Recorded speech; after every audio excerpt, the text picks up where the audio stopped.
Adelante, Georg, estamos listos. Bueno, muy buenas tardes a todos los participantes de este octavo webinar, de este octavo diálogo PPI. Les doy la cordial bienvenida en nombre del Programa Regional de Participación Política Indígena. Mi nombre es Georg Dufner, soy el representante de la Fundación en Bolivia y director de dicho programa regional. Y para mí es un gran gusto de poder darle la bienvenida a este webinar con la temática del impacto de la pandemia en la economía de los pueblos indígenas de América Latina.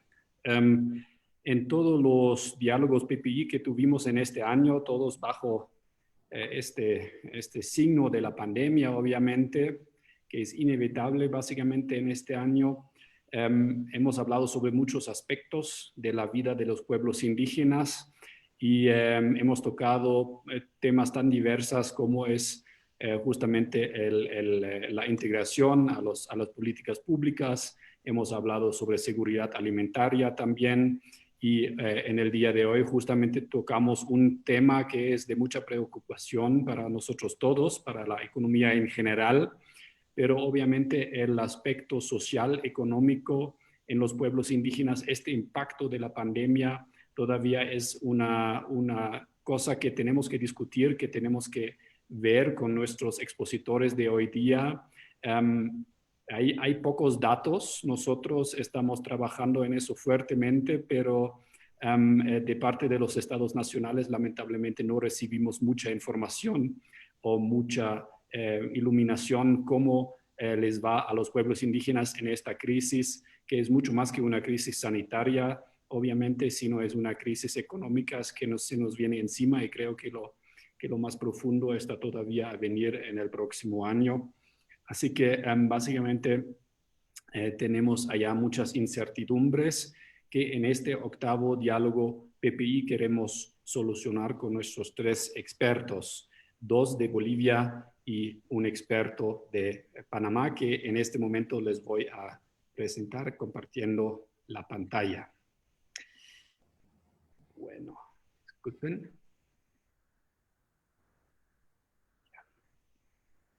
Ojalá que se puede ver bien. Tenemos con nosotros los tres panelistas y empiezo con Jorge Panay. Jorge Panay es un miembro de nuestro programa PPI, del Círculo de Expertos por mucho tiempo. Él cuenta con una amplia experiencia profesional en diseño de políticas públicas para el desarrollo en gestión local y legislativa y en el área de la economía pública panameña. Es docente universitario y también fundador y director de la compañía Tierra para Todos, una empresa consultora dedicada a la planeación y de planes y programas de desarrollo sostenible y manejo de relaciones empresa-comunidad con énfasis en grupos étnicos y poblaciones excluidas. Como dije, ya también es docente universitario y actualmente es director ejecutivo de la Asociación de Municipios de Panamá. También no quiero no mencionar, disculpen, uy, tengo un pequeño problema aquí, ya. También quiero mencionar que él fue viceministro viceministro y ministro encargado de Planificación y Política Económica de la República de Panamá. Un segundito. Estoy tratando de volver. A ver.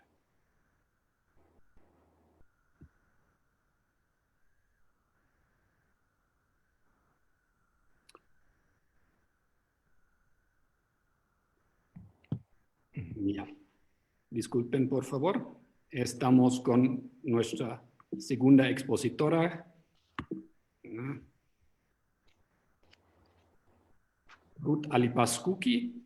Ella es mujer indígena de la etnia Ucho Piamona. Esto es una etnia o una región de las tierras bajas de La Paz. Ustedes a lo mejor no lo saben, pero para los que no están viviendo en Bolivia, el territorio del departamento de La Paz también tiene grandes grandes partes de su territorio en las llamadas tierras bajas, y Ruth Ali Paz es justamente justamente es oriundo de esta zona. Ella es miembro de la Mancomunidad de Comunidades Indígenas de los ríos Beni, Tuichi y Quiquibey. Es coordinadora general de la Coordinadora Nacional de Defensa de Territorios Indígena Originario Campesino y Áreas Protegidas en Bolivia. Es emprendedora desde 2006 en el turismo especializado en observación de aves, y desde el 2019 también en el ecoturismo comunitario especializado en esta temática de observación de aves en la zona de Uchupiamona. Y contamos también con nuestro colega de la Fundación Konrad Adenauer Bolivia, Iván Velázquez. Iván Velázquez tiene un PhD, es economista y administrador de empresas. Realizó su postdoctorado en el marco del programa de posgrado en Desarrollo Sostenible y Desigualdades Sociales en la Freie Universität Berlin de Alemania. Obtuvo su doctorado en Göttingen, es investigador del Zentrum für Entwicklungsforschung de Investigaciones en Estudios de Desarrollo. Fue coordinador y director ejecutivo de la Cámara de Exportadores. Y en la actualidad es justamente, como ya mencioné, coordinador en la oficina Bolivia de la Fundación Konrad Adenauer y profesor de la Universidad Mayor de San Andrés. Me es de mucho gusto de poder saludar a nuestros tres expertos en este panel y en la discusión acerca de la temática del impacto de la pandemia en los pueblos indígenas. Y simplemente quiero pasar la palabra a nuestro moderador, Bernardo Ponce, coordinador de nuestro programa regional de participación política indígena. Quiero agradecerles mucho a todos ustedes por su presencia en este evento de hoy, tanto en los que están viéndonos aquí en Zoom, pero también a todos los que están conectados a través de Facebook Live. Les agradecemos muchísimo su interés en la temática y paso la palabra agradeciendo tanto a Bernardo Ponce como a María Fernanda Rebollo de nuestro programa regional de participación política indígena por la gestión de este evento. Muchísimas gracias y adelante, Bernardo. Muchísimas gracias, Georg. Es para mí un honor, pues, compartir este octavo diálogo PPI que hemos dejado intencionalmente un poco al final del año, porque justamente el tema económico requiere cierto tiempo para poder ser evaluado, y en ese sentido hemos decidido hacer este espacio ya en el penúltimo mes de este 2020, que ha sido tremendamente complicado en materia de derechos para los pueblos indígenas y, por supuesto, en cuanto a impactos económicos, como vamos a ver a continuación. Sin más, para explicar un poco a los participantes, a las personas que nos acompañan, vamos a proceder a dar 10 minutos a cada uno de nuestros tres panelistas invitados para que vayan desarrollando el tema. Hemos acordado un catálogo de subtemas que van a ser contemplados y ustedes van a ir obteniendo la información a medida que es desarrollada. Voy a marcarles cuando les falte un minuto con esta pequeña tarjetita para que estén atentos, por favor, en pantalla, y así podamos ser estrictos y cumplidos con el tiempo de las presentaciones. Así que, sin más, cedo la palabra, por favor, a Ruth Ali Paz para la primera presentación. Muchas gracias a todos y que sea un espacio de enorme aprendizaje. Bueno, muchas gracias, Bernardo. Muchas gracias a la Fundación Konrad Adenauer y al programa PPI por esta invitación a participar con importantes expertos académicos, pero también de conocimiento sobre pueblos indígenas. Yo más que nada voy a tal vez dar testimonios de lo que está ocurriendo o de lo que viene ocurriendo durante la pandemia, pero también post-pandemia en los pueblos indígenas, ¿no? Más allá de la emergencia sanitaria. Voy a compartirles una presentación que voy a tratar de hacerla lo más para la temática, que es bastante amplia, y muchas de las situaciones que enfrentamos, pues hacerlo en 10 minutos puede ser, yo les puedo hablar por una hora o más sobre este tema. Primeramente decir que la Coordinadora Nacional es de Defensa de Territorios Indígenas, Originarios, Campesinas y Áreas Protegidas. En Bolivia es una organización que nace como una estrategia de lucha en defensa de los territorios en Bolivia el 2018 a raíz de la radicalización de las políticas extractivas que se han venido impulsando en los últimos 14 años, que esto no quiere decir que en años anteriores no hayan habido estas políticas, pero justamente en el Estado plurinacional es cuando más atropellados hemos sido los pueblos indígenas en nuestros territorios. Entonces, esta organización está compuesta por organizaciones orgánicas de base de diferentes, de las 4 macroregiones de Bolivia, ¿no? Donde la mayoría de las defensoras de territorios y derechos somos mujeres, ¿no? El 85% de defensoras somos mujeres. Entonces, voy a pasar a contarles un poco sobre lo que hemos estado viviendo en las diferentes partes del territorio boliviano de los pueblos indígenas, impactos de la pandemia en la economía de los pueblos indígenas. Como ya venía diciendo, no puedo dejar de mencionar el hecho de que las amenazas desde lo central a los territorios indígenas ya era una situación que nos tenía en condiciones precarias, digamos, por así decir, ¿no? Porque estamos constantemente ocupados en zozobra, con miedo siempre de todos los avasallamientos que se han dado en los territorios desde 2011, en concreto con la construcción de la carretera por el Timnis y la octava marcha, ¿no? Y una sucesión, obviamente, de otras políticas como, ¿no? Exploraciones petroleras, minería, agronegocios que se expanden en territorios y áreas protegidas que van afectando a los pueblos indígenas.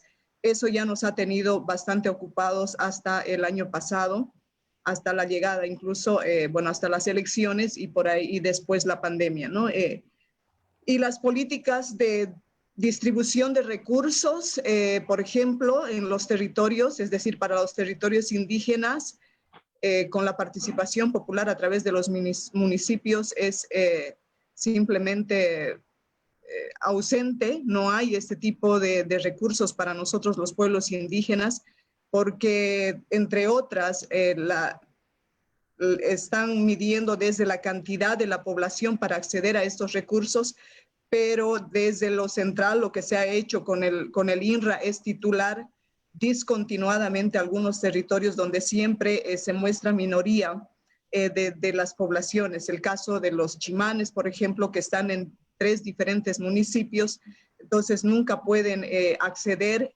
Justamente ayer estaba en una de las comunidades de la mancomunidad, una población tacana, indígena, que decía que para el distrito en el cual se encuentran, asignan 21,000 bolivianos y son 23 comunidades que son de ese distrito. Entonces, ¿a cuánto les tocaría repartirse para atender sus necesidades? Este tipo de políticas que ya nos tenían en situaciones verdaderamente, como digo, precarias de atención desde lo central.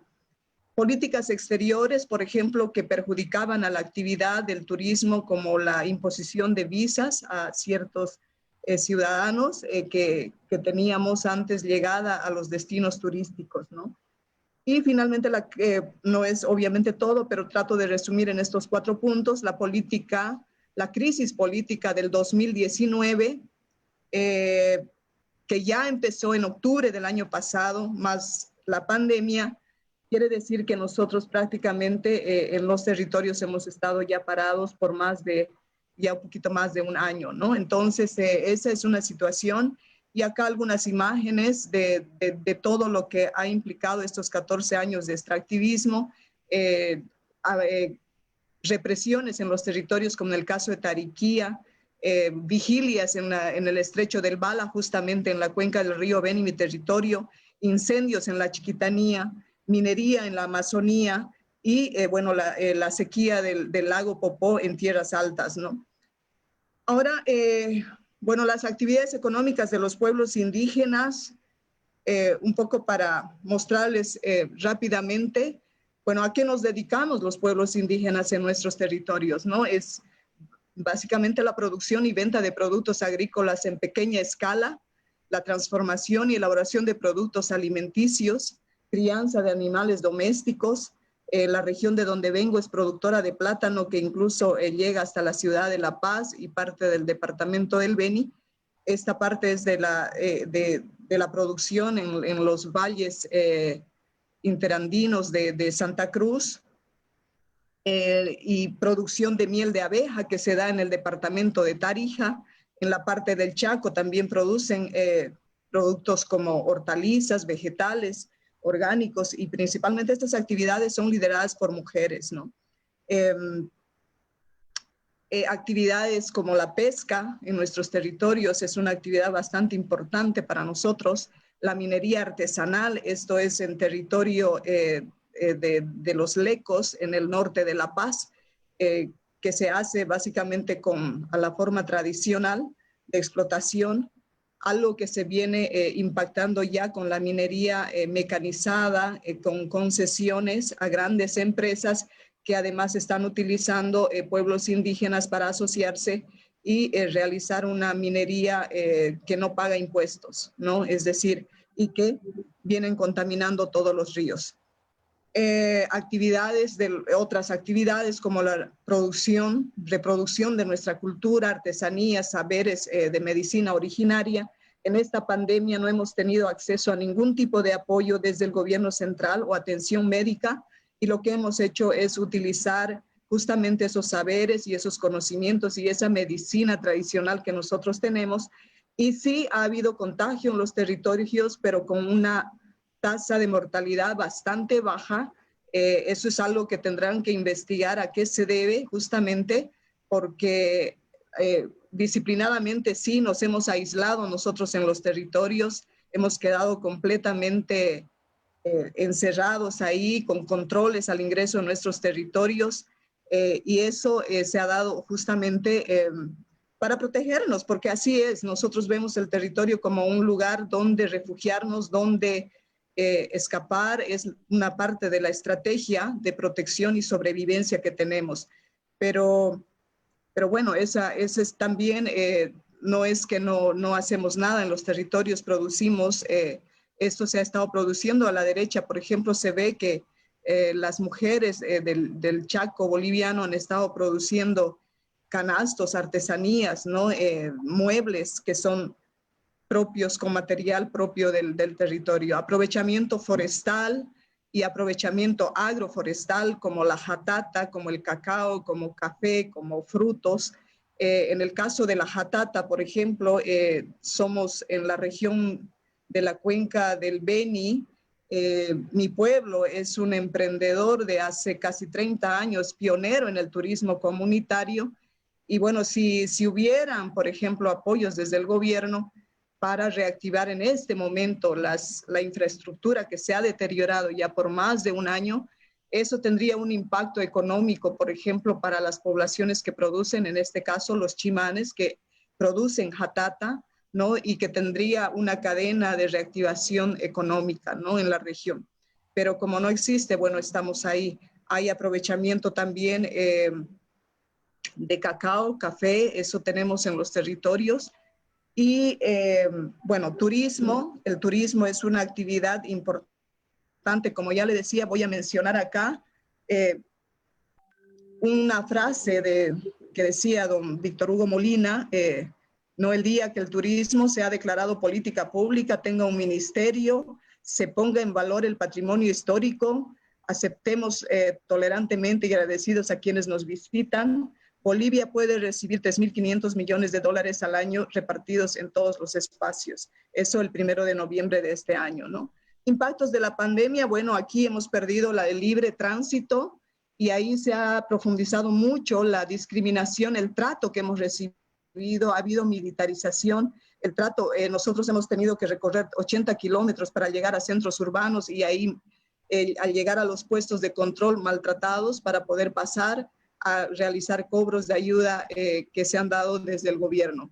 pérdida de cosechas, todo lo que se ha producido no se ha podido vender, pérdida de la demanda, hay negocios que han cerrado que ya no demandan nuestros productos, pérdida de valor de los productos, si un racimo de plátano antes valía 20 bolivianos, ahora lo están vendiendo en 9 o 5 bolivianos porque no hay dinero que esté circulando, ¿no?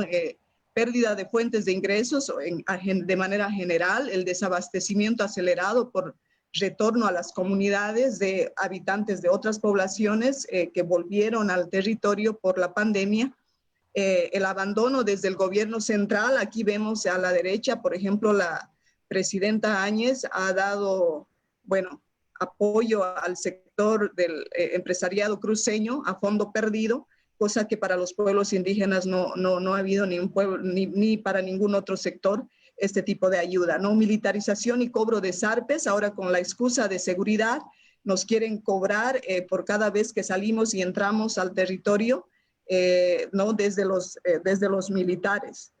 Atropellos desde las entidades como el CERNAP, también imponiéndonos una serie de reglamentaciones en territorios donde se sobreponen a las áreas protegidas, ¿no?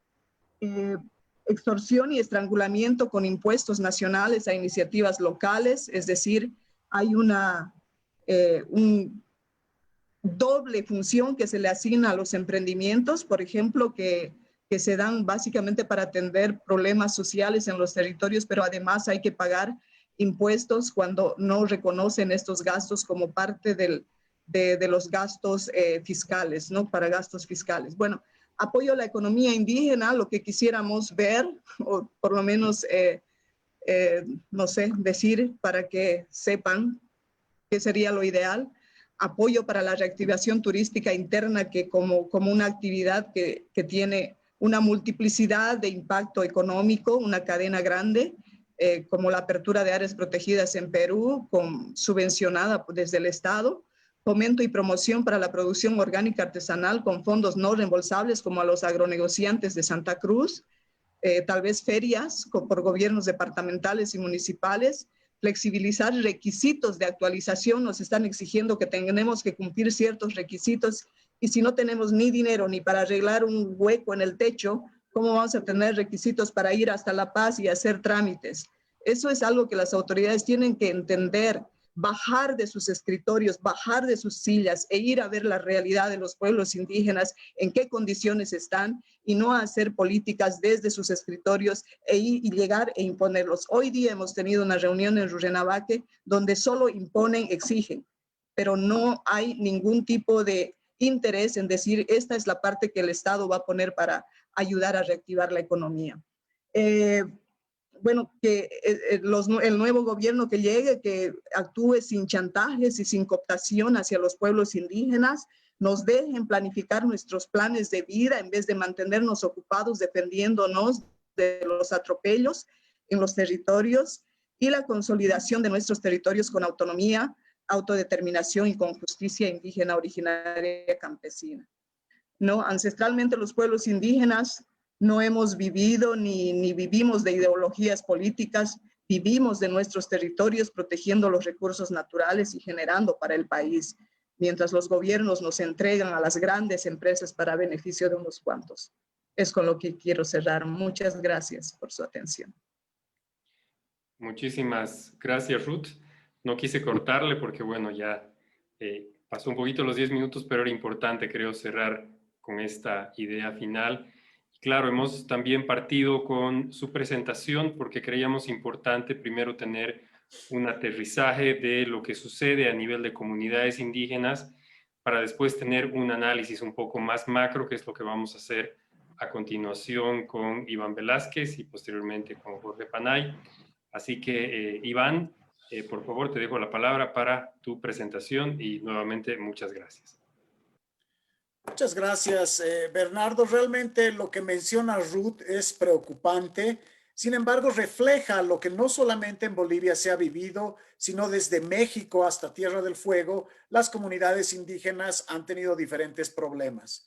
Uno de los temas centrales en economía vinculadas a los problemas que han tenido las comunidades indígenas es el tema de acceso a mercados. La mayoría de las comunidades indígenas no han tenido acceso a mercados y obviamente han tenido problemas de generación de ingreso. A continuación voy a compartir una presentación que básicamente la he puesto para que podamos identificar más allá de lo que bien Ruth ha explicado, lo que ese panorama preocupante aquí en Bolivia, es ver el impacto que ha tenido la pandemia en estos 9 meses. Y quiero agradecer al PPI en la cabeza del doctor Georg Dufna y a ti, Bernardo, como coordinador, porque estos 9 meses de pandemia es un tiempo en el que ya nos permite a nosotros hacer un balance de lo que está pasando. Básicamente voy a mostrar estos temas en mi presentación, ver temas de vulnerabilidad, algo de data desagregada, precariedad, 2 ejemplos interesantes en la región y las estrategias para cooptar con apoyo y sin apoyo del gobierno. Y finalmente voy a cerrar con algunas medidas prescriptivas para el tema de la comunidad indígena. Primero, 4 ideas fuerzas son las que resaltan en este tiempo de Corona Times. Primero, que la pandemia ha impactado de manera desequilibrada y asimétrica a diferentes grupos de población en los cuales las comunidades indígenas han sido afectadas de manera desproporcionada. Esa es la primera idea fuerza que quiero compartirles a ustedes. Ahora, debido a las características en que las comunidades indígenas viven, porque ellos son comunitarias, viven en comunidad, básicamente el virus se propaga con una mayor intensidad por las características propias en las que viven las comunidades. Y eso hay que reconocerlo, y ese es un tema fundamental porque las políticas públicas no están en este momento orientadas a resolver esta problemática. Las 2 últimas ideas fuerzas son correspondientes a la data. Podemos decir que de alguna manera no hay una data específica que muestre lo que está pasando en el paraguas indígena. Por ejemplo, la OMS al 28 de julio establecía que más de 80,000 miembros de comunidades se contaminaron con coronavirus y 2,000 han fallecido. Sin embargo, tenemos datos de la FILAC al 5 de agosto en donde contabilizan 58,630 positivos y 2,024 fallecidos y en riesgo de extinción el pueblo indígena Yuki de Bolivia. ¿Por qué la información y los datos son importantes? Porque sirven para tomar decisiones. Y esa es la 4ª idea fuerza que quiero mencionar. Y si las administraciones gubernamentales establecen políticas públicas, tienen que conocer la magnitud y la cantidad de gente que está en esta problemática. Otra de las cosas que es importante ver es por qué están vulnerables las comunidades indígenas. Porque dentro de las comunidades indígenas se reflejan 4 categorías de personas vulnerables que podemos identificar claramente. En las comunidades indígenas hay personas de avanzada edad, hay mujeres, se encuentran personas con discapacidad y la gente indígena en general que vive en la comunidad. Entonces, muchas de estas personas que están en el umbral de la vulnerabilidad no han tenido accesos a servicios sanitarios porque básicamente los hospitales no se encuentran cerca de las comunidades indígenas. En algunos casos, personas enfermas han tenido que caminar en promedio, según la OIT, de 4 a 6 horas hasta la posta sanitaria más cercana a su comunidad. Por otro lado, hay un escaso acceso de pruebas a las pruebas de coronavirus, ni pruebas rápidas, etcétera. Y en algunos casos no existen pruebas para las comunidades. En el caso de las mujeres, no solamente enfrentan problemas de acceso a la atención médica, sino de cobertura en general. Y una de las cosas que vemos en este contexto es que si desagregamos la data en América Latina, está correlacionada demografía indígena con el impacto. Es decir, países en donde hay una población alta o una demografía importante afecta mucho más a la comunidad indígena. Vemos el caso de Perú y Brasil, que están en los 2 primeros lugares acompañados de Guatemala. Esto es fuente FILAC. Sin embargo, hay datos, por ejemplo, el dato de México está subvaluado. Se cree que aproximadamente están por encima de los 8,000 infectados. En el caso de Bolivia también solamente muestran 575 infectados. Sin embargo, el dato es superior, pero este panorama nos muestra que si bien en los centros urbanos hay problemas de coronavirus, es mucho más dramática la situación en comunidad indígena. Entonces, la probabilidad es alta de empeorar indicadores de pobreza y desigualdad ante estos números. La FILAC también establece que aproximadamente 163 pueblos indígenas se han detectado casos de coronavirus con más de 27,000 casos confirmados. Entonces, nos muestra un panorama de la región de alto riesgo. Entonces, sí es algo que hay que mencionar. Y estos tres países, Brasil, Perú y Guatemala, son los preocupantes. Y a Brasil y a Perú, tanto en centros urbanos como en centros rurales, no le ha ido bien en el manejo y a la administración de la pandemia. Precariedad. Antes de la pandemia faltaba acceso a agua, higiene y saneamiento. La situación durante y expuesta a la pandemia empeoró. El acceso a servicios de la salud de las comunidades indígenas básicamente es inexistente. Hay falta de acceso a la educación. En el caso de las comunidades indígenas hay mayor precariedad y mayor dificultad. Entonces, varios de estos indicadores se han empeorado. Y algunas cosas importantes, por ejemplo, temas de género. Ha habido mayor conflicto y violencia hacia las mujeres y en tiempos de coronavirus esta situación se ha agravado. Entonces, podemos tener en el tema de la definición de precariedad que el coronavirus ha actuado como un multiplicador de problemas y es algo preocupante. Dos ejemplos importantes, tenemos el ejemplo de de Colombia y Honduras. Por ejemplo, la comunidad indígena de Ahuá en el departamento de Nariño, al sureste de Colombia, la población Ahuá supera 22,000 personas, pero miren esa tasa. Ahuá tiene 2,000 casos confirmados y alrededor de un centenar de fallecidos.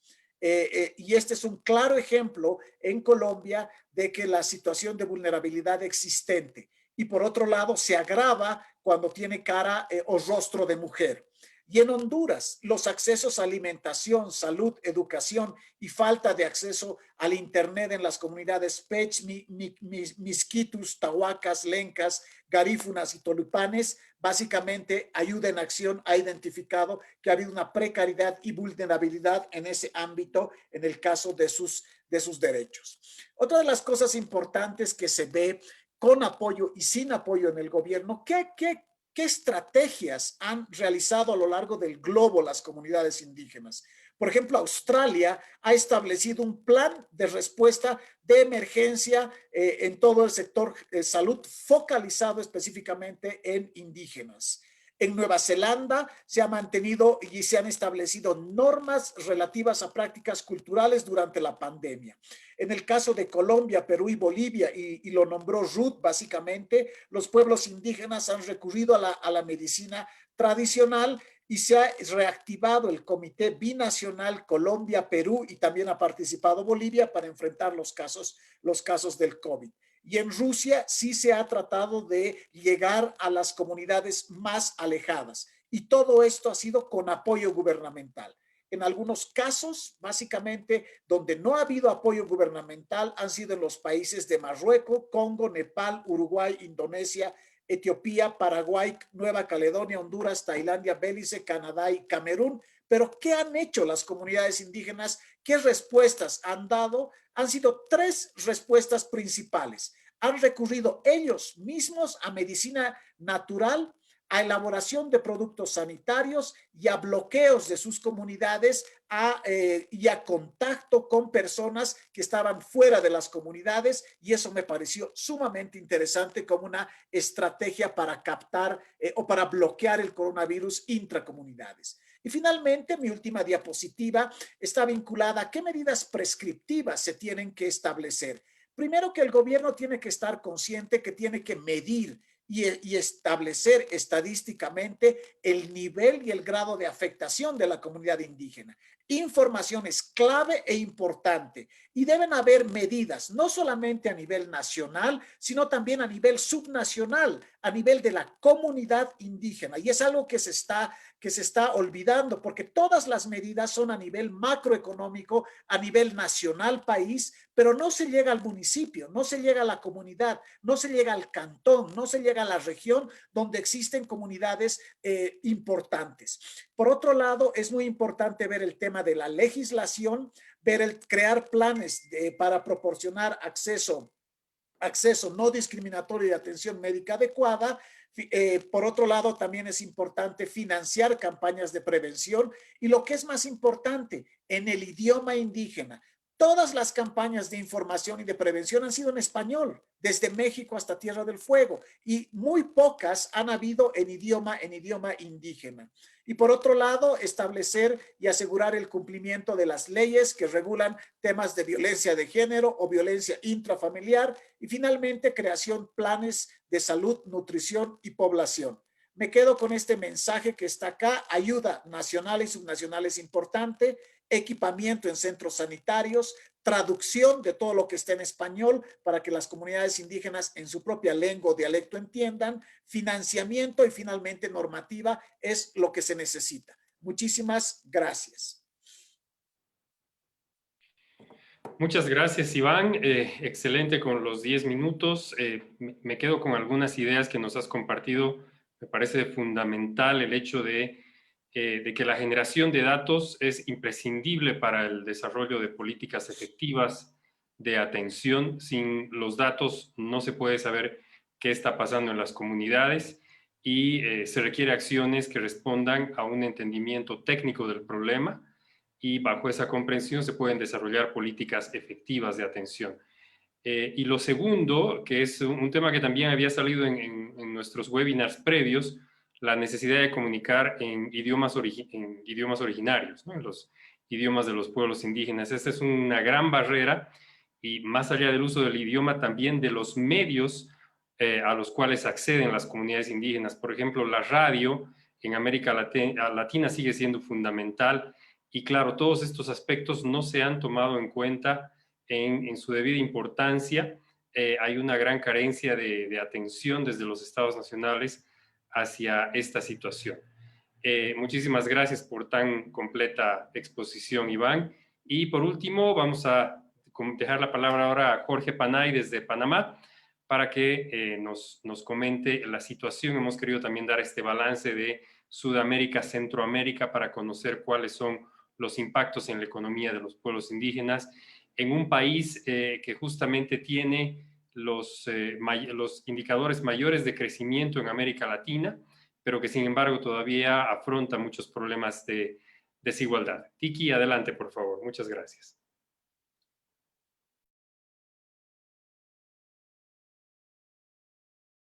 Tu micrófono, por favor, Tiki. Bueno, como de costumbre, tengo el micrófono apagado. Primero, quiero dar las gracias a la Fundación Konrad Adenauer, al programa de participación política de pueblos indígenas, y les quiero dar las gracias en nombre de todos los que creemos en nuestros indígenas y respaldamos a los ya, porque este es un medio, un espacio, una voz diferenciada, pero de alto impacto. Así que muchas gracias, George, muchas gracias, Bernardo, Iván. Por favor, sigan trabajando para crear estos espacios para que podamos expresar un poco la situación de los pueblos indígenas, que muchas veces está invisibilizada en el trabajo y en el desarrollo de las sociedades. Bueno, como todos saben, Panamá, la población indígena de Panamá, que está entre el 12 al 16% de la población total, es la población más pobre del país. Del total de 1 millón de pobres, de un país de 4.5 millones rico, lleno de pobres, la población indígena en su totalidad está en el último nivel de pobreza.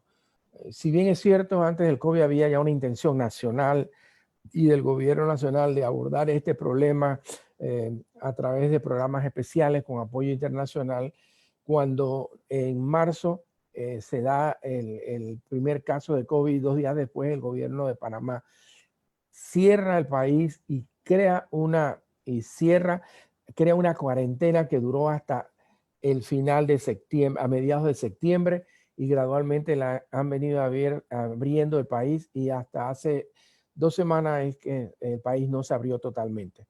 Por tanto, todos los pueblos indígenas, igual que toda la sociedad panameña, fue sometida a esta cuarentena, lo cual provocó un aislamiento obligatorio, con su consecuente destrucción de las cadenas de producción, de los mercados indígenas y de las principales actividades con que ellos se mantenían. Por ejemplo, el hecho en la parte de la Nomebuglé, que es la población indígena mayoritaria, las fronteras con Costa Rica se cerraron, y también las cosechas de Panamá.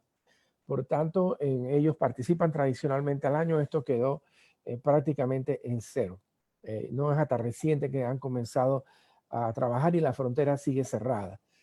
Por tanto, los ingresos provenientes del cultivo del café han tendido casi a cero. El otro tema que fue impactado fue la artesanía indígena, que juega un papel importante en un país cuya la actividad turística nuestra es igual a la operación del Canal de Panamá en términos de ingresos para el Producto Interno Bruto. Esta actividad se da en las 3 comarcas indígenas y en todos los territorios indígenas.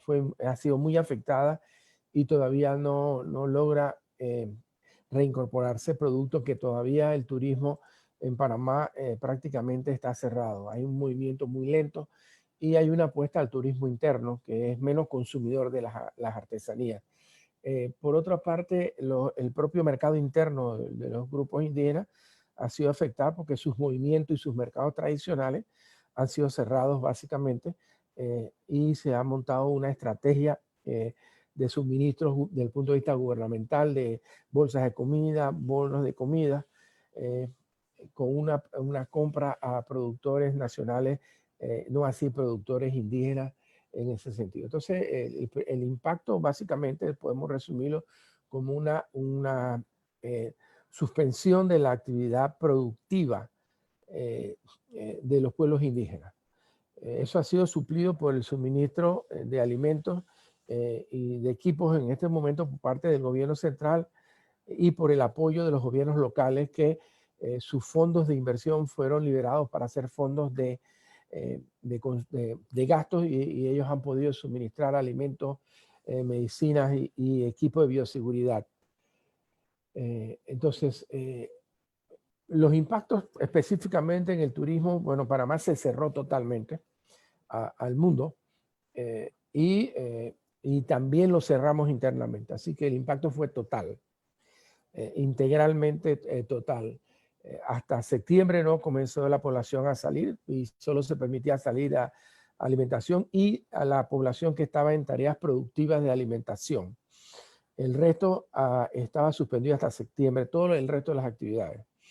Eso es lo que ha provocado un endeudamiento del país bastante fuerte, pero por el tipo de contaminación, Panamá entraron 8 brotes diferentes de COVID, y las proyecciones eran que íbamos a morir 150,000 panameños y más de 1 millón se iba a contaminar. Afortunadamente se han muerto 2.700 y el nivel de contaminación no ha llegado a 150,000 panameños. Eso porque ha implicado una participación total de la población en este momento en medidas de cuidado. La medición del impacto económico en los pueblos indígenas, no hay ningún elemento que se haya desdeñado. Inclusive yo podría decir que todavía no hay mediciones en toda la economía, por el tipo de políticas que estamos llevando y por el enfoque macroeconómico que decía Iván, que no aporta a entender las particularidades territoriales indígenas.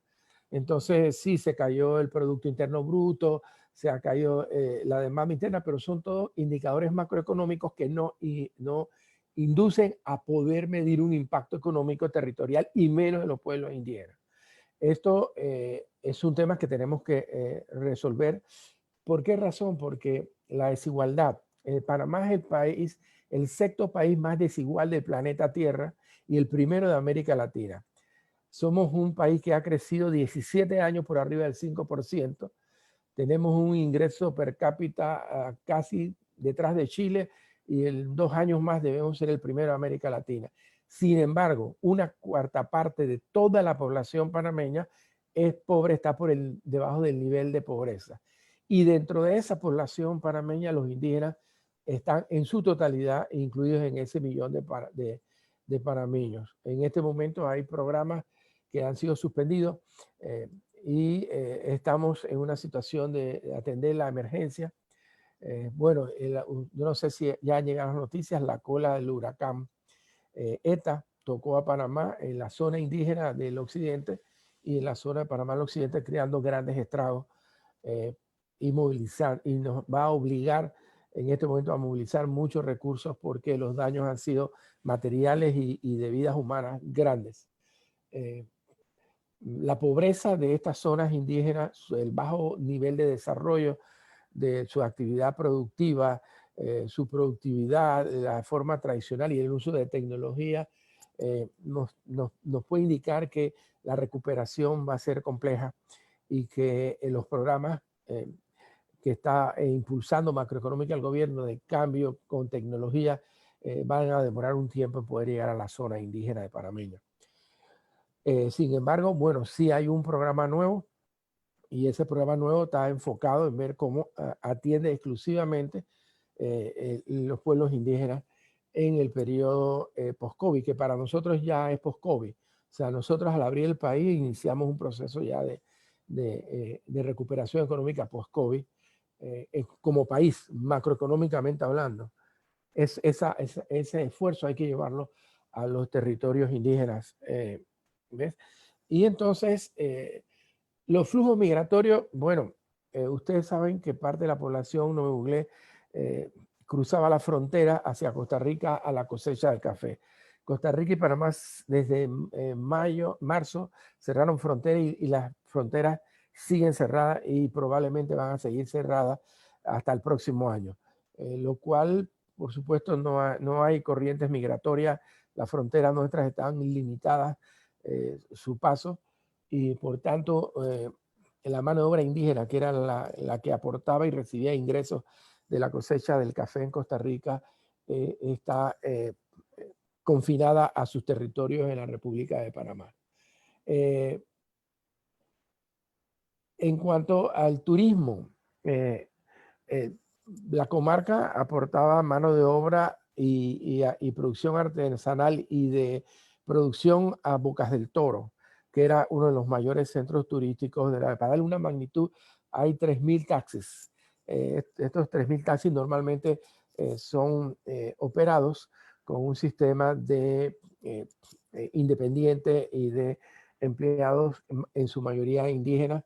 La atención, la mano de obra de ese sector. Entonces, ese sector turístico también, por razones de bioseguridad, está semicerrado. O sea, hasta hace 2 semanas se pudo volver a las playas en Panamá. Era prohibido por el Estado. Y la recuperación va a ser gradual porque se alimentaba de turismo de Costa Rica y turismo internacional. Entonces, esa es una plaza. Gunayala, que tiene un sistema mucho más desarrollado de emprendimiento en el Caribe panameño. También el flujo de turismo es muy bajo y algunas contradicciones por las posiciones de uso no de mascarilla están obligando al gobierno a tener mucho más control de el flujo hacia esa comarca. Y también su artesanía, que en la ciudad de Panamá atiende los mercados, está siendo afectada por la baja tasa de turistas extranjeros que en este momento no llegan a Panamá. El otro problema básico es que el resto de los ingresos de la comarca, de la población de la comarca, era salir de las comarcas y trabajar en los puestos de ingresos menos remunerados en las provincias alrededor y en la ciudad de Panamá. Eso no está sucediendo en este momento porque hay cercos sanitarios en las comarcas y todavía estamos evaluando el rebrote que probablemente va a suceder en Panamá producto de la apertura económica. En cuanto a la estrategia por COVID, que es la que yo quiero un poco ser más taxativo, si los tomadores de decisiones, las autoridades nacionales, no comprenden que el esfuerzo para recuperar las economías de los territorios indígenas, de los grupos indígenas, tiene que ser un esfuerzo especial. Porque por una parte estamos manejando el atraso ya que existía pre-COVID.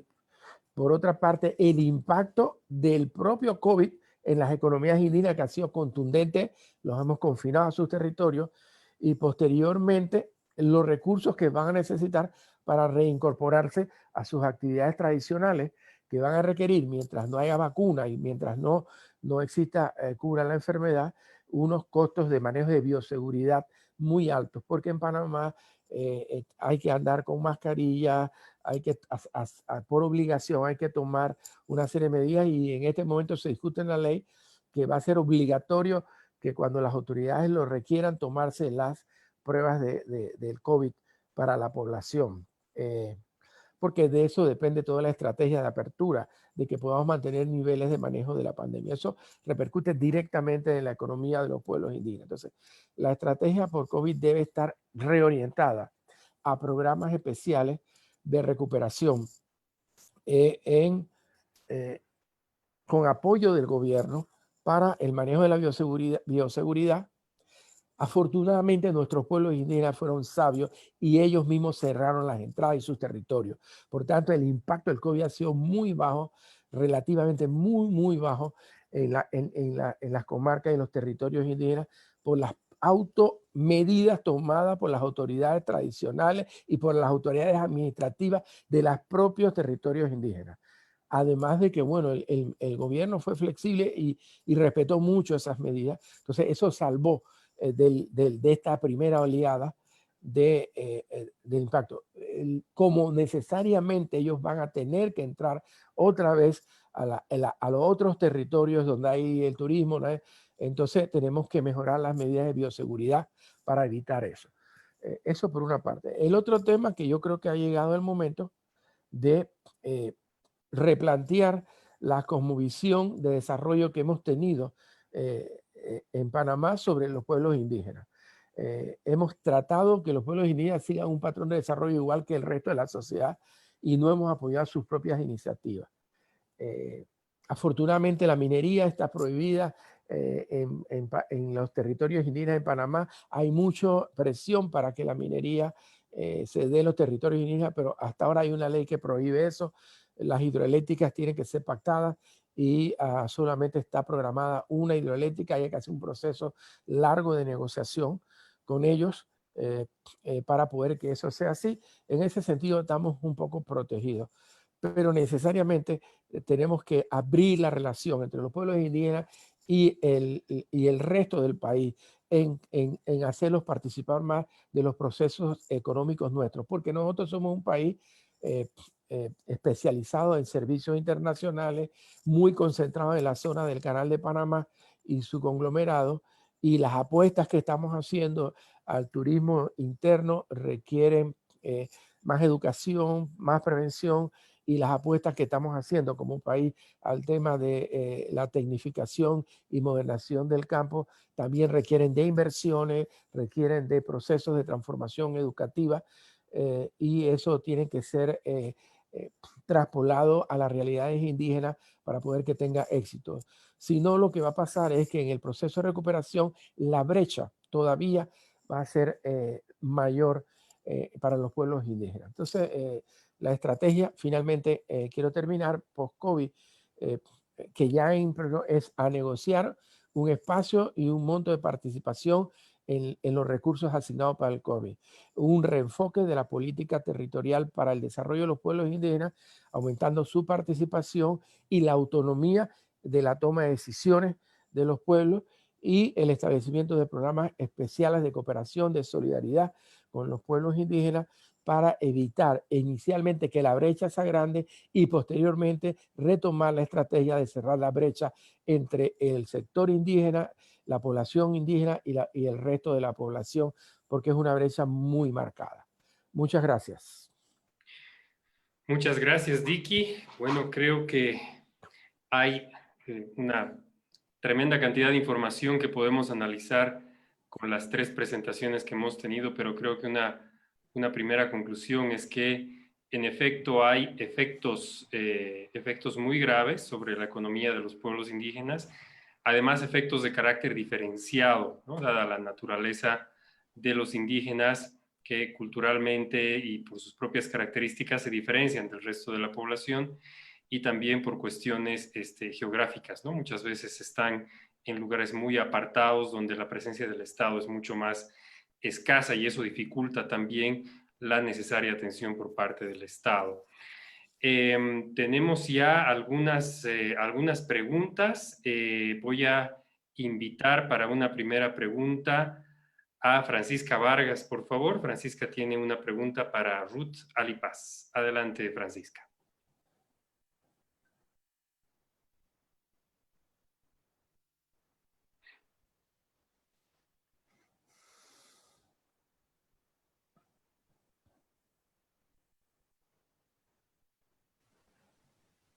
Hola, ¿me escuchan? Adelante, te escuchamos, Francisca.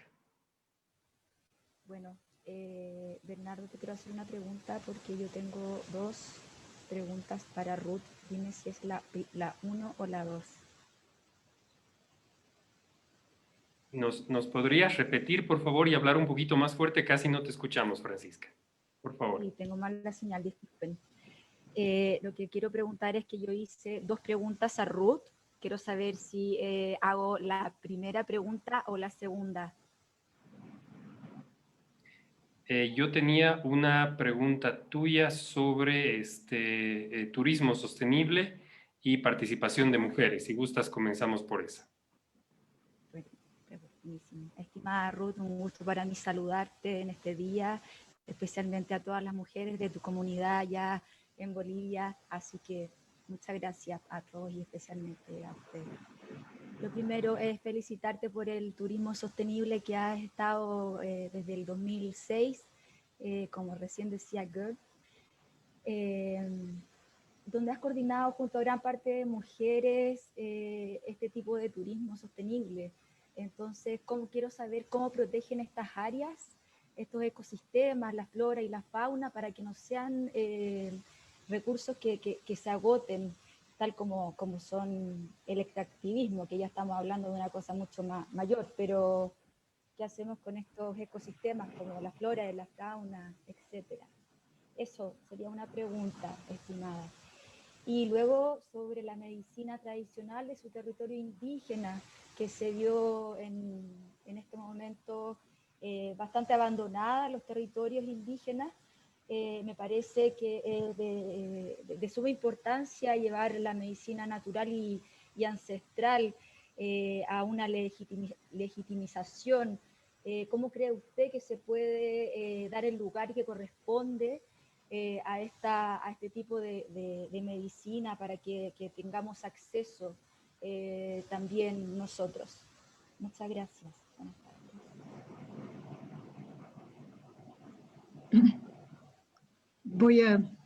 Respondo, ¿no? Ahora. Sí, gracias. Gracias, Francisca, por la pregunta o preguntas. Bueno, en el tema de turismo en mi territorio, Uchupiamona, territorio comunitario de origen Uchupiamona, nosotros lo que hemos hecho, como casi la mayoría de los que tenemos de nuestras TCOs tituladas, es una macrozonificación, es decir, de acuerdo a la vocación de cada región o cada área de nuestro territorio. En este caso es una decisión del pueblo en sí, destinar las áreas para aprovechamiento, ya sea forestal, de turismo, de expansión, de conservación, de protección máxima de un área de nuestro territorio para ganadería, etcétera, etcétera. Entonces, en el 2000, a inicios del 90 ya incursionamos nosotros como pioneros en el ecoturismo comunitario justamente cuando se daba el boom de la explotación forestal en Bolivia, ¿no? Y nuestro río, que es el río Tuichi, era el lugar de donde sacaban las maderas preciosas como la mara, ¿no? Mara, cedro, todas las maderas preciosas. Entonces, nosotros vimos como alternativa justamente para proteger los recursos y eso es lo que hacemos. Actualmente tenemos 7 emprendimientos ya al interior del territorio, diversificando la oferta y todos somos de mi pueblo, San José de Uchupiamonas, los emprendedores, y uno de esos es gestionado, ejecutado y todavía dirigido por mi persona, que es especializado en observación de aves, ¿no? Y esto ha dado lugar a que, bueno, nosotros mismos valoremos, es decir, porque ponemos en práctica o hacemos, utilizamos conocimientos que son propios. Por ejemplo, los guías son ex cazadores, entonces tienen muy bien desarrollado los ojos, los oídos, el conocimiento de la naturaleza, es decir, que ponen al servicio del turismo, ¿no? Ese tipo de conocimientos. Entonces, para nosotros es fundamental mantener nuestros territorios, nuestras áreas protegidas, porque son la materia prima justamente para este tipo de actividades. Y en el emprendimiento que yo dirijo, también la mayoría somos mujeres porque encontramos que es una forma, ha sido una forma de generar economía, independencia y desarrollo de nosotras mismas, ¿no? Es decir, fomentar la iniciativa y también salir un poquito de eso, de la dependencia del esposo o de la familia, ¿no? Entonces, eso, así que creo que por ahí cuidar los recursos naturales es para nosotros parte de nuestra existencia, parte de nuestra cultura, parte de lo que nosotros mismos somos. Ahora, en cuanto a tu segunda pregunta, sí, la medicina tradicional, algo que yo le decía, y es como, ¿y cómo ustedes se curaron? ¿Cómo que hicieron? Y bueno, hemos estado utilizando todo, hemos también recuperado mucho del conocimiento que teníamos. Por ejemplo, en mi territorio hay quina, ¿no? Es decir, que se explotó hace muchos años masivamente, pero ahora hemos visto, agarramos a las personas, a nuestros mayores y hemos ido a explorar las áreas donde había quina, hemos ido a sacar un poco y hemos hecho jarabes locales que hemos distribuido en el territorio para que puedan. Y nos preguntaban a nosotros, dice, ¿por qué y cómo han hecho y cuáles han sido? Bueno, le decía yo, le explicaba, bueno, en realidad nosotros estamos consumiendo la medicina en su forma más orgánica, en su forma más originaria, es decir, ¿de dónde sale la medicina occidental o científica? Es justamente esa es la base. Entonces nosotros estamos simplemente utilizando la forma en su forma orgánica, ¿no es cierto? Entonces creo que, bueno, hay una gama inmensa de productos como el matico, como, bueno, en tierras altas el eucalipto, pero también nosotros hemos estado utilizando la quina, como decíamos, el toronjil, la evanta, es decir, canelón, pajacedrón, es decir, todo eso que además ya lo consumimos nomás como parte de la dieta también alimentaria, ¿no? Entonces, yo diría eso, que la ciencia empiece a ver justamente esos conocimientos de todo lo que hay como medicina natural en nuestros territorios y empiecen a valorar en vez de robarse las ideas, porque eso hay una historia acá en Bolivia, por ejemplo, como la cura para la leishmaniasis, ¿no? Han sacado han ido a sacar las plantas del territorio y se la llevan y dicen, bueno, nosotros hemos descubierto la cura, pero en realidad son conocimientos que ya existen en los pueblos territorios, en los pueblos indígenas. Entonces, creo que por ahí viene esa valoración y esa inclusión, digamos, como el derecho intelectual de los pueblos indígenas también del conocimiento ancestral sobre la medicina, ¿no? Gracias. Muchas gracias, Ruth, y muchas gracias, Francisca, por tu pregunta y por siempre estar presente en nuestros eventos. Un gusto siempre tenerte con nosotros. Tenemos una segunda pregunta de Luz Abarca para Iván Velázquez. Adelante, Luz, te pediríamos abrir tu micrófono y si gustas abrir tu cámara para elaborar tu pregunta, por favor. Adelante. Muchas gracias a Iván y a todos los ponentes por este interesante conversatorio. Y bueno, como decía Iván, es necesario tener una data, ¿no? Para saber qué soluciones se generan a posterior. Bueno, y para Iván, desde su experiencia, de pronto, ¿qué variables se podría utilizar para realizar una investigación sobre el impacto del COVID en la economía de la población indígena? Y muchas gracias por el espacio. Gracias a ti, Luz. Adelante, Iván, por favor. Muchas gracias, Luz. Muy buena pregunta. Algo que se ha visto, digamos, al momento de identificar el impacto en la población indígena, hay 3 estudios fundamentales. 2 que lo hizo la Organización Internacional del Trabajo, la OIT, y otro que lo hizo la OMS. Y han habido estudios pequeños, por ejemplo, dirigidos por Ayuda en Acción, o los reportajes que hizo la FILAC para la Deutsche Welle. Y una de las cosas que es bien importante ver como variable de impacto en población indígena es correlacionar demografía con el impacto en la comunidad o en la región que ha sido afectada por el coronavirus. Eso es una de las cosas muy importantes, es decir, utilizar sistemas de información geográfica, que es una herramienta muy interesante para poder identificar regiones, comunidades que han sido afectadas por el coronavirus. Y otra de las cosas que he visto, digamos, cuando estaba construyendo mi presentación, es que la mayoría de los datos que se han recolectado han sido datos a nivel urbano. O sea, hay una deficiencia de identificación de data a nivel rural. No se han hecho, o sea, por ejemplo, no hay una estadística, se muestran estadísticas en los noticiosos sobre datos de gente confirmada, positiva de coronavirus, que han salido, etcétera, pero no dicen nada acerca de la situación del área rural. Entonces es una de las cosas que es importante tratar de ver. Y hay, por ejemplo, la OIT ha establecido una encuesta que la ha realizado a nivel rural y obviamente ha movilizado a gente para ver el tema del impacto fundamental. Sistema de información geográfica es importante, demografía versus regionalización de los datos también, y identificar en dónde hay y el mapa indígena sirve también para georreferenciar los posibles problemas que se pueden identificar con los contagios.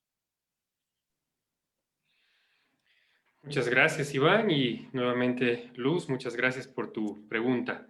Una tercera pregunta, y para distribuir bien la participación del panel en esta ronda, está dirigida a Jorge Panay y viene también de Panamá, de Josué Ospina. Josué, adelante, por favor, con tu pregunta. Saludos a todos. Es evidente que los territorios indígenas panameños tienen altos impactos económicos antes de la pandemia. Ahora se han agravado con la pandemia. Va a ser necesario meter más recursos.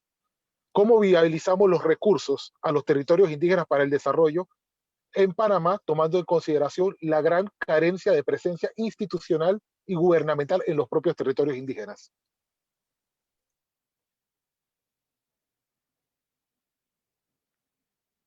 Tu micrófono. Sí, esta es una pregunta muy retante porque trasciende del mero mecanismo económico de... primero, mi querido Josué, yo creo que el gobierno de Panamá tiene que dar más espacio de participación a las estructuras tradicionales indígenas. Y tenemos que eliminar el sesgo de la ley donde ellos no manejan recursos. Entonces nosotros tenemos autoridades indígenas tradicionales, pero todas las leyes no le permiten a ellos manejar recursos, sino que los manejan las autoridades administrativas de representantes de corregimiento, concejales y alcaldes en algunos territorios, porque no en todos. Y normalmente tenemos que permitir las alianzas estratégicas entre estos funcionarios administrativos y las autoridades tradicionales. Eso por una parte.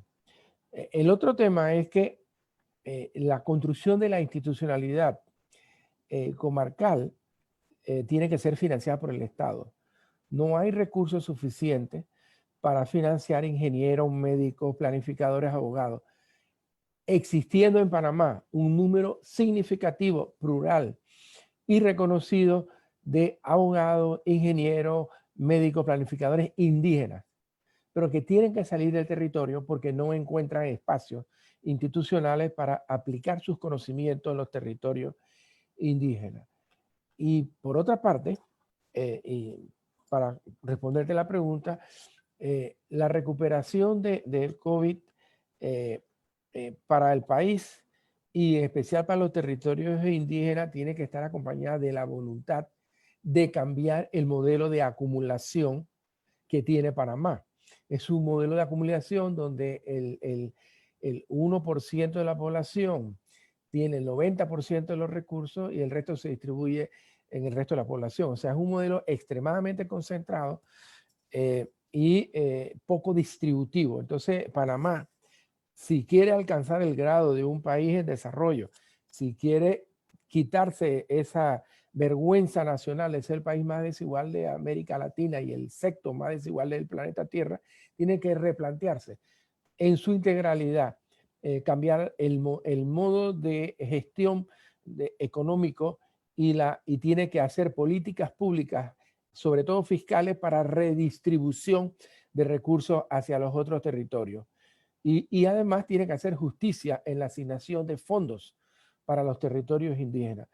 Porque cuando le asignan $1 al territorio indígena, le asignan 100 al otro territorio. Entonces tiene que haber una igualdad de asignación, tiene que haber un criterio técnico sobre de asignación por pobreza, asignación por necesidad, inclusive de asignación por potencialidad. Afortunadamente, los territorios indígenas están los recursos minerales de este país, los recursos hídricos de este país y los recursos de bosques de este país. Entonces, los territorios indígenas pueden aportar mucho al desarrollo nacional, pero tiene que ser de una manera sostenible y de una manera participativa. Ellos deben participar de los excedentes y de los beneficios que produzcan esos recursos que están en sus territorios. Por tanto, tienen que ser parte del sistema de toma de decisiones y el sistema de recepción de beneficios de los procesos de desarrollo. Gracias. Muchas gracias, Dicky. Muchas gracias, Josué.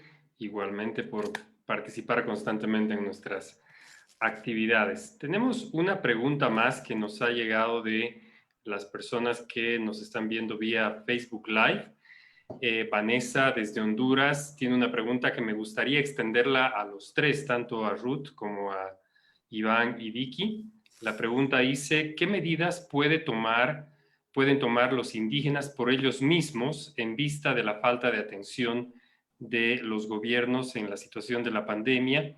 ¿Y cuáles consideran ustedes que pueden ser las luces al final del túnel para ayudar a que las comunidades se levanten económicamente? Así que me parece una pregunta sumamente interesante para verla desde las perspectivas tanto de Ruth como de Iván y Dicky. Así que, Ruth, comencemos contigo, por favor.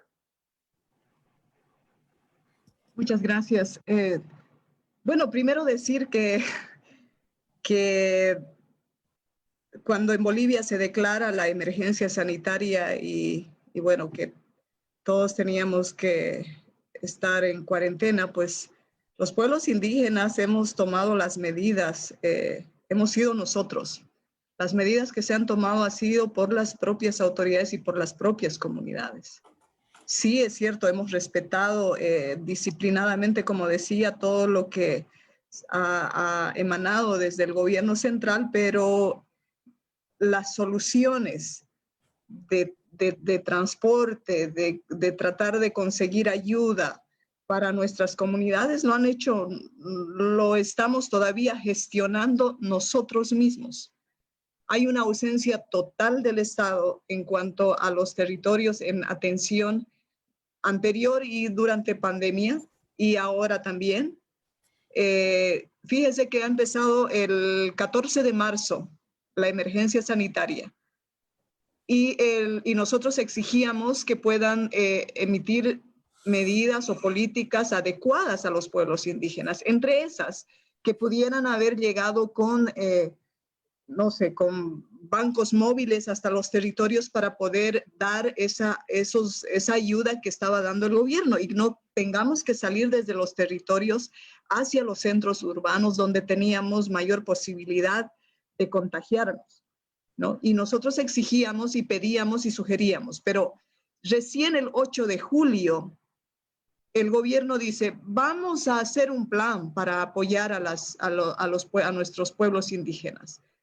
Y eso ha sido pura campaña política porque resulta que la presidenta transitoria era también candidata. Esa ayuda no ha llegado hasta ahora. Y si han llegado algunas comunidades llevando cierta cantidad de apoyo que no era solo para esa comunidad, sino que presentaban el apoyo en cierta cantidad y después esa misma ayuda se la llevaban una parte a otras comunidades. Entonces, realmente aquí lo que ha habido es una utilización más bien, ¿no? de discursivo y también de acciones con los pueblos indígenas, y eso lo tomamos nosotros como una ofensa, ¿no? Es decir, nosotros hemos encarado la pandemia por nuestras propias medidas. Nosotros estamos buscando cómo salir, cómo reactivar nuestra economía por nosotros mismos. Les decía, ahí he dado una serie de ejemplos ahorita mismo desde el gobierno central, lo que si quieren reactivar la economía o el turismo en áreas protegidas, bueno, tienes que cumplir unos requisitos de 50 puntos y esa no es la forma, ¿no? Es decir, nosotros estamos todavía gestionando apoyos, por ejemplo, para de semillas de las organizaciones que tienen, que dan apoyo para tener acceso a semillas y que se pueda producir, ¿no? en los territorios. Entonces, yo lo que quisiera decir acá es que los pueblos indígenas no es que no tenemos capacidad de tomar las cosas por nosotros mismos, lo venimos haciendo, porque atención desde el Estado no hemos tenido nunca de ningún gobierno. Pensamos que en el Estado plurinacional lo íbamos a tener, por el contrario, nuestros territorios, y creo que una cosa, el número uno para que nosotros podamos vivir en tranquilidad y generar para nosotros mismos es la consolidación de nuestros territorios, que tengamos autonomía, autodeterminación y que nuestros territorios ya no estén bajo amenaza del extractivismo, ¿no? Alternativas creo que las estamos dando nosotros mismos y proyectos de gran impacto ambiental, social, económico, como hidroeléctricas o carreteras o exploración petrolera, no llegan en beneficios para nosotros y esa no es la solución y esperamos que el nuevo gobierno pueda tomar en cuenta que han hecho muy mal en su anterior gobierno y que en este ojalá seamos tomados en cuenta en esas políticas desde los territorios que nosotros tenemos. Muchas gracias. Muchas gracias, Ruth. Iván, por favor, ¿cuál es tu opinión respecto a esta pregunta? Muchas gracias. Bueno, es importante el tema de Honduras, ¿no? Porque en este momento les está pasando el huracán y obviamente toda la zona del norte de Honduras está inundada y no solamente les ha pasado el tema del coronavirus, sino ahora están sufriendo las consecuencias del cambio climático. Yo creo, como bien dice Ruth, las decisiones que están tomando las comunidades indígenas no es solo de hoy o del tema de la pandemia, sino que históricamente han tomado sus propias decisiones ante la inatención de las administraciones gubernamentales porque están localizados en zonas alejadas, en el área rural, etc. De acuerdo a una revisión de la literatura que he elaborado, por ejemplo, medicina tradicional, elaboración de productos sanitarios y los bloqueos de la frontera de la comunidad indígena han sido las 3 estrategias que las comunidades indígenas sin apoyo del gobierno han utilizado. Por ejemplo, en Marruecos, en el tema de medicina tradicional, han utilizado las comunidades indígenas de Marruecos plantas para la desinfección y purificación, básicamente de ambientes. En el caso del Uruguay, la CONACHA, que es una organización que agrupa a 10 grupos indígenas charrúas, ha utilizado una plataforma educativa en línea, es decir, una escuela intercultural charrúa, en donde intercambiaron conocimientos ancestrales sobre el uso de las plantas medicinales para fortalecer el sistema inmunológico. En el caso de Nepal, instituciones, por ejemplo, y organizaciones representativas de pueblos indígenas han cerrado sus comunidades para inmunizarse del exterior y sobrevivir a enfermedades basándose sus conocimientos en hierbas, especias silvestres, etcétera. En el Paraguay, por ejemplo, los indígenas en Biá guaraníes compartieron conocimientos tradicionales sobre la forma de producir desinfectantes naturales caseros. En el caso de Etiopía, pueblos indígenas utilizaron diversas raíces, cortezas de árboles y crearon desinfectantes, jabones y productos sanitarios. Honduras, como es el caso de la pregunta, las comunidades lencas y mayas Chorti han establecido cordones sanitarios para impedir que los forasteros entren en sus territorios. Lo mismo que en Tailandia, una comunidad, la Hawaiian Ekkan, identificó zonas de autoaislamiento y cuarentena propia, digamos, para bloquear el ingreso de personas del exterior. En Canadá, en la provincia de Quebec, utilizaron también tés de hierbas y medicinas tradicionales para poder tratar de combatir esta enfermedad. Entonces, y esto muestra que de manera inteligente y de manera propia, las comunidades indígenas han sabido, como bien dice Ruth, de manera personal o de manera comunitaria propia, resolver el problema en términos de Corona Times, ¿no? Muchas gracias, Iván. Dicky, desde tu perspectiva y desde la experiencia de Panamá, ¿qué pueden hacer las comunidades, los grupos indígenas para un poco paliar esa falta de atención del Estado y poder desarrollar? Iván nos ha dado excelentes ejemplos, pero el caso de Panamá siempre es particular. Por ejemplo, alguna vez te escuché decir, no sé si era Josué o a ti, que las comunidades indígenas estaban utilizando drones para un poco cuidar sus territorios de invasiones no autorizadas, ¿no? Y de seguro hay otro tipo de experiencias que pueden servir para que las comunidades puedan paliar esta grave situación que han afrontado este año. Adelante, Dicky, por favor. Bueno, primero, nosotros, los territorios indígenas están integrados al sistema de red de comunicación del país. O sea que el aislamiento no es una opción que tengan los territorios indígenas panameños. Salvo el Darién un poco, pero toda su relación es con el resto de la provincia del Darién y lo que somos, ¿no?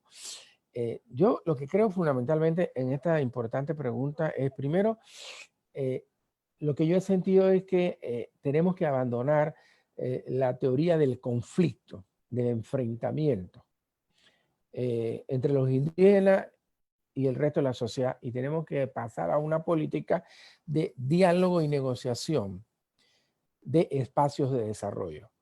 Eso va a requerir mucho trabajo, tanto a lo interno de cada grupo indígena como la interacción entre ellos. Afortunadamente en Panamá hay una estructura que los reúne a todos y que es una estructura que siempre está vigilante.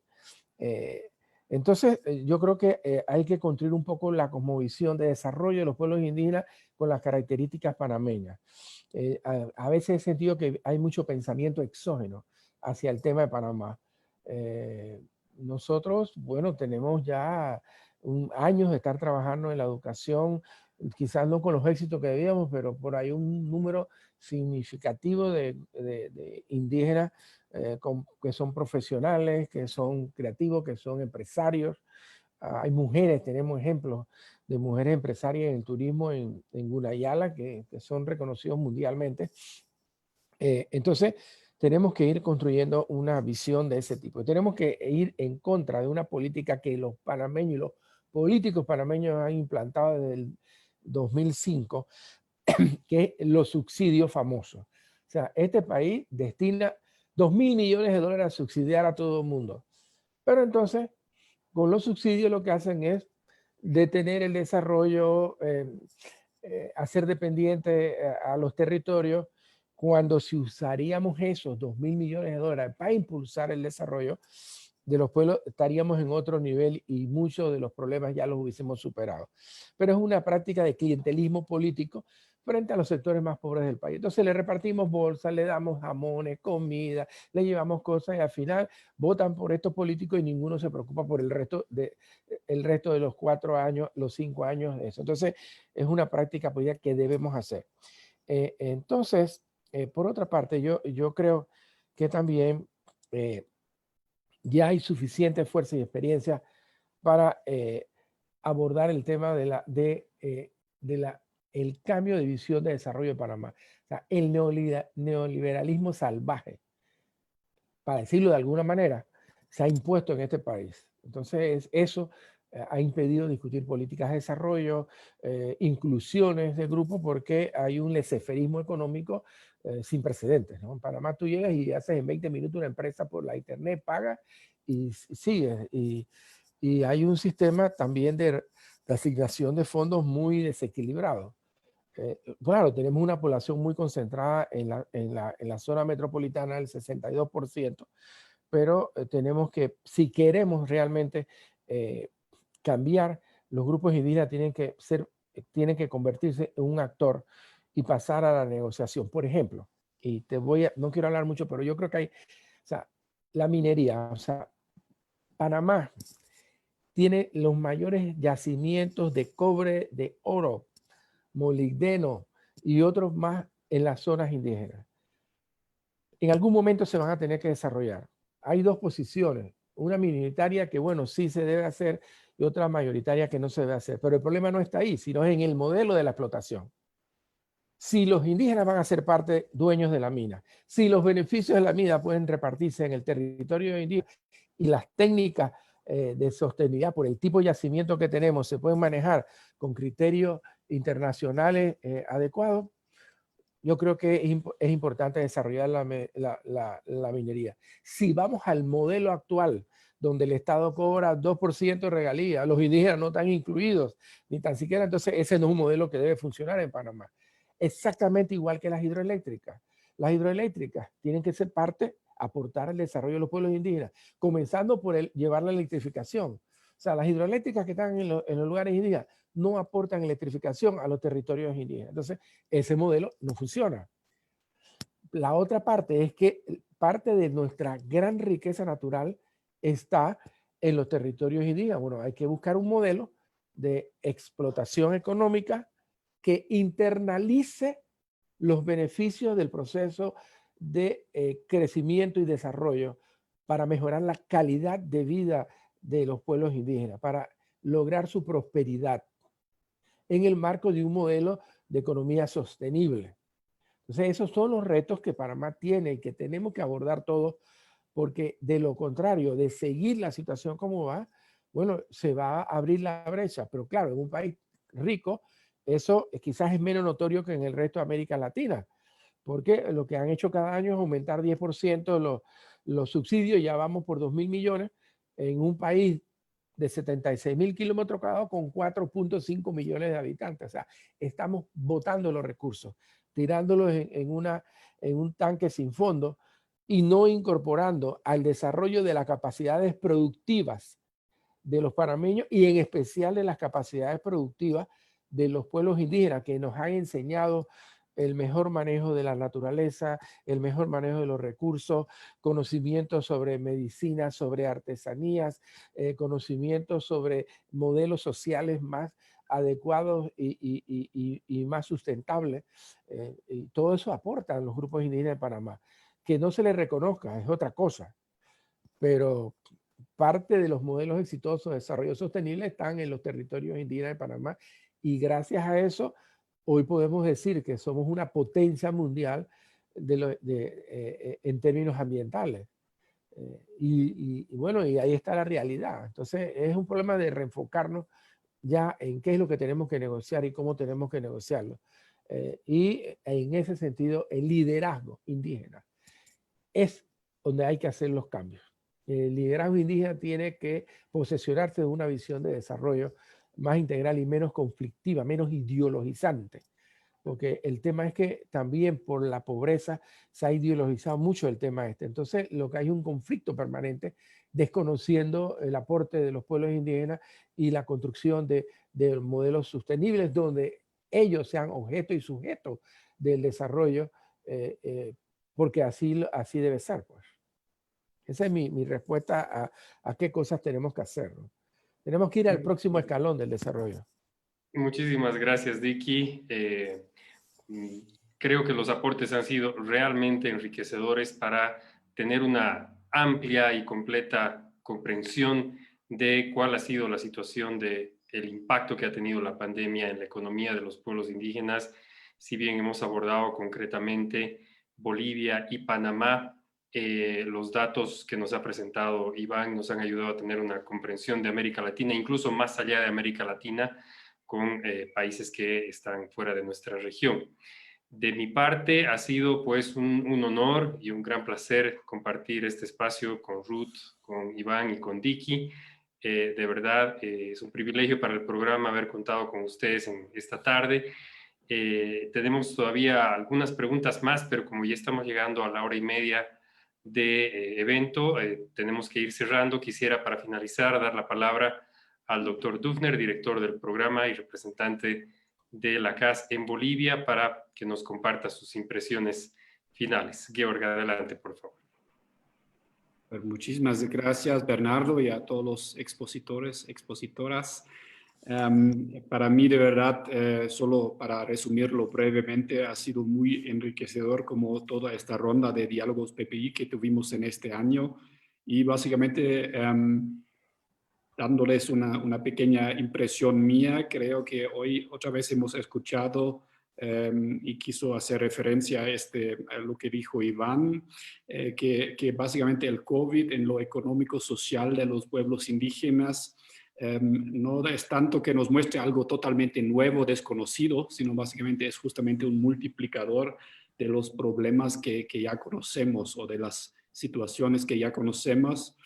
Y también retomando lo que ha dicho Ruth en el comienzo, es justamente que lamentablemente en muchos países de la región contamos con gobiernos, digamos, que están en esta realidad de las políticas de los escritorios. Me gustó mucho la expresión versus la realidad que existe en los territorios. Creo que es muy importante resaltar eso, y lamentablemente es una constante en casi todos los países.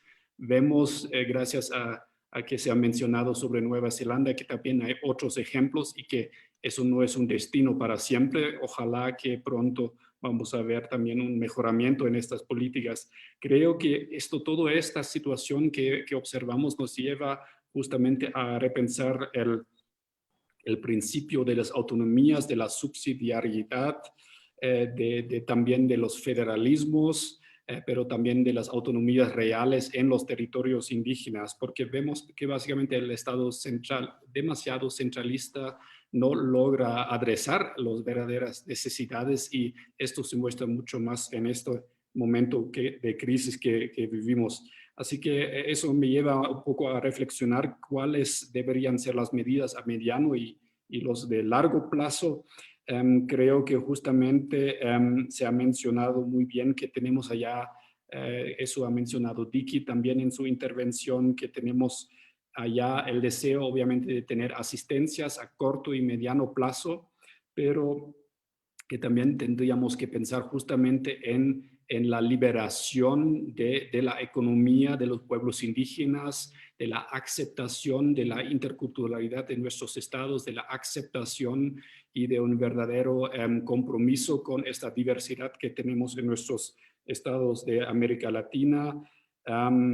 Yo solamente como breve comentario les quisiera anunciar que nosotros justamente estamos trabajando en este momento en un documento sobre los pueblos indígenas de América Latina y el Estado en el mundo COVID-19, con aportes justamente de Dicky, de Panamá, de México y de Perú, donde justamente vamos a ver o tratamos de ver propuestas y analizar la situación también. Así que les invito de estar viendo y nuestras redes sociales, nuestra página web para ver esto. Y creo que ya antes de todo, esta crisis no es, de vez en cuando se dice que cada crisis también tiene oportunidades. Yo creo que no lo quiero decir así porque sería demasiado fácil, porque antes de todo creo que esta crisis es una gran tragedia, no solamente para los pueblos indígenas, sino en general. Pero justamente nos lleva a pensar, digamos, cómo podríamos aportar para que en el futuro vamos a lograr cómo logramos esta voluntad política a largo plazo también para justamente políticas efectivas a corto plazo, pero también salir de este concepto de los subsidios, salir de este concepto de utilizar como herramienta política la asistencia a los pueblos indígenas y en vez de eso crear verdaderas oportunidades a futuro. Estamos todos admirando los conceptos muchos conceptos de la economía sostenible y ahora nos damos cuenta que eso básicamente es un concepto que los pueblos indígenas practican por décadas, no por décadas, sino por siglos. Y en ese sentido sería deseable que logramos en un momento de convencer a nuestros líderes también que aceptan estos conceptos y de que aceptan la diversidad intercultural de sus pueblos. Y en ese sentido les quiero agradecer muchísimo de habernos aportado estas conclusiones, estas lecciones, y dejo la palabra a Bernardo para que finalmente pueda cerrar. Nos hemos extendido bastante, creo que valió la pena, pero normalmente ya deberíamos cerrar para no mucho explotar la paciencia de todos nuestros videntes en las redes sociales. Muchísimas gracias a todos ustedes. Bueno, muchas gracias, Georg. No me queda nada más que reiterar el agradecimiento a Georg, Ruth, Iván, Vicky. Creo que las conclusiones que nos acaba de compartir Georg son muy valiosas y nos dejan una buena materia prima como para seguir explorando el tema. Síganos en nuestras redes sociales, estamos siempre dispuestos a atender sus consultas. Tenemos un último webinar la primera semana de diciembre que va a ser sobre los procesos de identidad indígena, cómo se ha visto afectada la identidad indígena a lo largo de este año que ha sido tan crítico. Y bueno, y con este webinar vamos a cerrar ya muy pronto la información promocional en nuestras redes. Nuevamente, muchísimas gracias, buenas tardes, y desde Bolivia, sede del Programa Regional de Participación Política Indígena, un solidario saludo a todos y todas ustedes. Que sea hasta muy pronto. Buenas tardes. Muchas gracias. Gracias. Gracias. Chao. Gracias, gracias. Cuídense mucho. Igualmente. Cuídense, cuídense. Muchas gracias, que estén bien, gracias.